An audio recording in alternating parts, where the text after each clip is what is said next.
दिल के वाल्व को बदलने का फैसला ये जिंदगी के चंद सबसे बड़े फैसलों में से एक हो सकता है। ये सिर्फ एक मेडिकल प्रोसीजर नहीं है, बल्कि एक ऐसा इंतखाब है जो आने वाली पूरी जिंदगी की सिमत तय करता है। तो सोचिए जरा, क्या होता है जब जिस्म के इस इंजन यानी दिल के एक अहम पुर्जे को बदलने की जरूरत पड़ जाए। ये एक ऐसा सवाल है जिसका सामना बहुत से लोगों को करना पड़ता है और इसका जवाब उनकी जिंदगी के मेयार पर गहरा असर डालता है।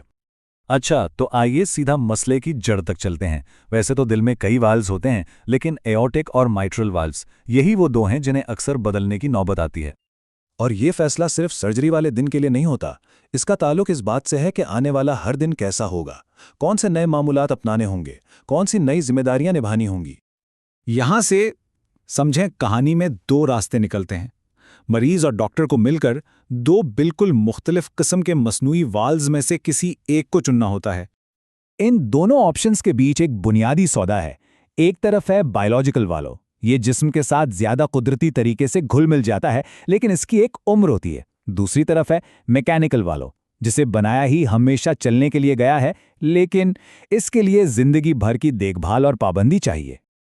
तो चलिए पहले रास्ते को जरा तफसील से देखते हैं, यानी बायोप्रोस्थेटिक वॉल्व, जिसे हयातियाती या टिश्यू वॉल्व भी कहा जाता है। ये वाल्व्स आमतौर पर गाय या सूअर के टिश्यूज से तैयार किए जाते हैं। इनका सबसे बड़ा फायदा यह है कि मरीज को अक्सर लंबे अरसे तक खून पतला करने वाली दवाएं नहीं लेनी पड़ती। लेकिन इसका एक नुकसान भी है, वक्त के साथ साथ ये खराब हो सकते हैं, जिसका मतलब है कि मुस्तकबिल में दोबारा सर्जरी की ज़रूरत पड़ सकती है। और यही वजह है कि ये अक्सर ज़्यादा उम्र के मरीजों को लगाए जाते हैं, क्योंकि उनके लिए दूसरी सर्जरी का इम्कान निस्बतन कम होता है। तो सारी बात का खुलासा यही है, ये इंतखाब दरअसल एक तवाज़ुन कायम करने का नाम है। एक तरफ है ज़्यादा कुदरती ज़िंदगी और दूसरी तरफ है मुस्तकबिल में एक और सर्जरी का मुमकिना खतरा। अब आते हैं दूसरे रास्ते की तरफ, मैकेनिकल वाल्व। ये इंजीनियरिंग का एक शाहकार है। इन वॉल्व्स ने भी एक लंबा सफ़र तय किया है। पुराने ज़माने के बॉल एंड केज डिज़ाइन से लेकर आज के जदीद बहुत ही मौसर बाई लीफलेट वॉल्व्स तक। ये इस बात की एक ज़बरदस्त मिसाल है कि मेडिकल इंजीनियरिंग वक्त के साथ कितनी बेहतर होती जा रही है। इनका सबसे बड़ा फ़ायदा है इनकी पायदारी।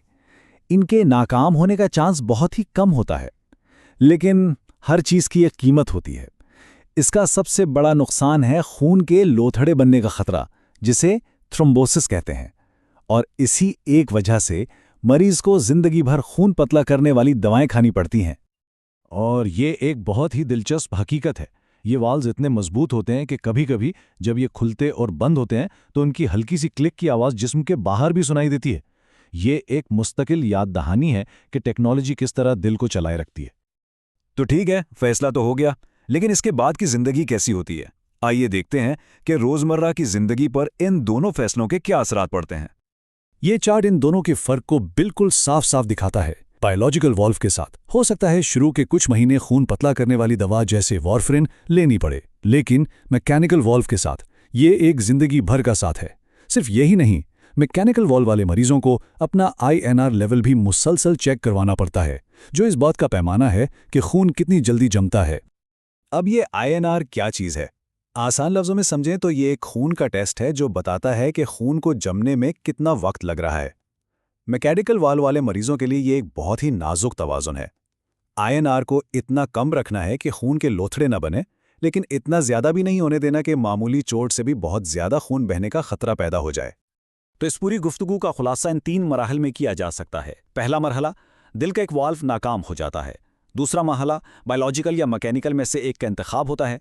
और तीसरा और सबसे अहम मरहला, इसी एक इंतखाब की बुनियाद पर बाकी ज़िंदगी का रास्ता बनता है, या तो मुस्तकबिल में दोबारा सर्जरी का इम्कान या फिर ज़िंदगी भर दवाओं की पाबंदी। ये सवाल हमें मुस्तकबिल की तरफ देखने पर मजबूर करता है। जैसे जैसे मेडिकल साइंस और टेक्नोलॉजी आगे बढ़ रही है, क्या मुस्तकबिल में कोई ऐसा वॉल्व बन पाएगा जो बायोलॉजिकल वॉल्व की तरह कुदरती हो और मैकेनिकल वॉल्व की तरह पायदार भी? ये एक ऐसा सवाल है जिसका जवाब हमें आने वाला वक्त ही देगा।